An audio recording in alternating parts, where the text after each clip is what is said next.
All right, we're here at my tiny traveling worm bin, and I am so excited to show you where we've been over the last month or so.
My gosh, that was so incredibly fun. And we got the idea from Debbie Garrett, who commented that while she was on vacation, she just couldn't stop saving her food scraps and asked if anybody else had had the same problem. And the comments were absolutely hilarious. In fact, I'd also seen Peggy Helbling over at Peggy Helbling's Garden What You Got, and she was saving her paper and cardboard and bringing it back from vacation. So I got the idea, hey, let's start a traveling worm bin so we can just put it in right away. And thus this traveling worm bin was born. And check it out, we have been feeding just a little bit, as you saw in that video, during our travels, and the worms are doing fantastic, turning all of this into vermicompost and worm castings. And check it out, they are doing fantastic, very healthy. On the road, in the car, they had no problem at all with vibrations. They all stayed in the bin, never had any escapees. And the weather was so cool that we didn't have to bring it in or anything. We're just able to leave it in the car, which is just unheard of in Florida. So that was very nice to get out there and see all the wonderful weather up north. So one of the things that I've always said about this worm bin is that you could put it in like an apartment or under the sink in an RV or even in a college dorm. And thank you to my son for letting us explore those possibilities. But just leaving this in our minivan was just fantastic. Anytime I had like an apple or a banana, or we went somewhere and we had a napkin, no problems at all, just throwing it in. And this thing is tiny. It's like shoebox size. So I think it's 3 gallons, and certainly I'm not even up halfway. So we're talking about 1.5 gallons of material, and there's 1,000 worms in here. So this is just such a convenient size. And this has, like I said, 1,000 worms, and I think that's about the carrying capacity. So if they're just going to kind of get bigger and eat everything we've got. So just exploring around the sides and getting all the dry stuff up from the sides and kind of mixing it in. Now you see me play with my worms here, and that's only when I feed. A whole week to 10 days in between, I am not digging in or anything. So especially for a new worm bin, and this kind of is a new worm bin, it's only 50 days old, you don't really want to disturb them too much. And that is the hardest thing for new worm farmers, is to just kind of leave the worms alone. But I think we've done a good job of aerating everything out, and I'm really impressed with how well they've done. They haven't gotten any worm chow or eggshell grit or coffee grounds since the last time we were in here, which was probably about 43 days ago or so. They've just been getting the food scraps. So we're going to give them a happy, healthy dose of food, and we're going to give them all those amendments that we usually do. Let's go ahead and put that in. Now, the first thing we're going to go in with is some cardboard shreds. And because this worm bin is so new, we want to make sure that we dampen them before we put them in here. And that's because a new worm bin without too many worm castings just has trouble retaining its moisture. Now, again, these are damp. They are not wet. They are not soaking. So you want to keep them just damp. And here is some of the yummy foods that we're going to give them. And this is all very kind of juicy food that we've given them, and it's all been previously frozen. This is a lettuce stalk that is just going to absolutely be gone in probably 3 to 4 days. Here is some celery. We've got some cucumber peels and a little piece of cucumber. It's just past Halloween, so of course they're going to get a little bit of pumpkin right there. And then we've got some strawberries, and we've got some celery, and we'll just kind of put that all in there. And a little cranberry made it in, so I'm going to pop that, and we'll see if they eat that. So these 1,000 worms are absolutely going to feast on this. This is not the type of feeding thinking that I would give to a brand new worm bin, and check out the video when I started this worm bin, and you'll see just how little bit of food that I put in there, just not very much at all. So the first amendment we're gonna go in with is some worm chow, just expired grains from my pantry, a lot of oats, stuff like that, and some sugars and flours right in there. And then I save my spent coffee grounds, and I like to add that to the worm bins as well. Good way to get more nutrients in there. It's just a food source for them. And then finally, we'll go in with some eggshell grit. And I found that the worms really enjoy eggshell grit. I've done some experiments and they go right for it right away. And that eggshell grit does a good job of helping them digest because worms have gizzards. So let's go in with some more cardboard shreds right on top. I'm also trying to bulk up the bin a little bit here. As the worms continue to eat their food, the volume is going to shrink lower and lower because you can see there's just a lot of spaces in between this cardboard. But as the worms eat it and turn it into worm castings, those spaces get smaller, so your volume goes down. Let's go ahead and lift it over the top here. So what do y'all think of the traveling worm bin? Every time we feed it, we're going to go on some kind of adventure. That may be just kind of going around Tampa, showing you some of the sights there, maybe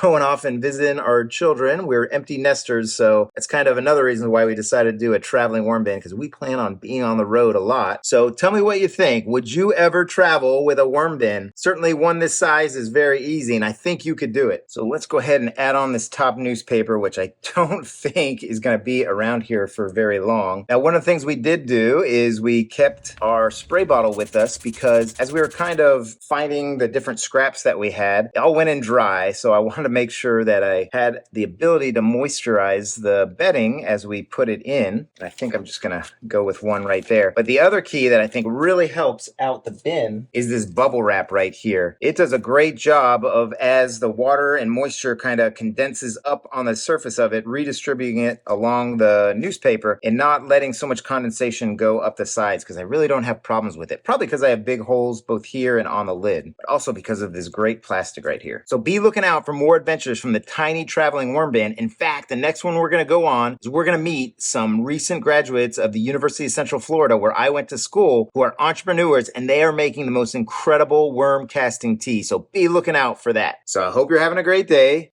I hope your worm bins are doing well. So happy vermicomposting, everybody. Take care now.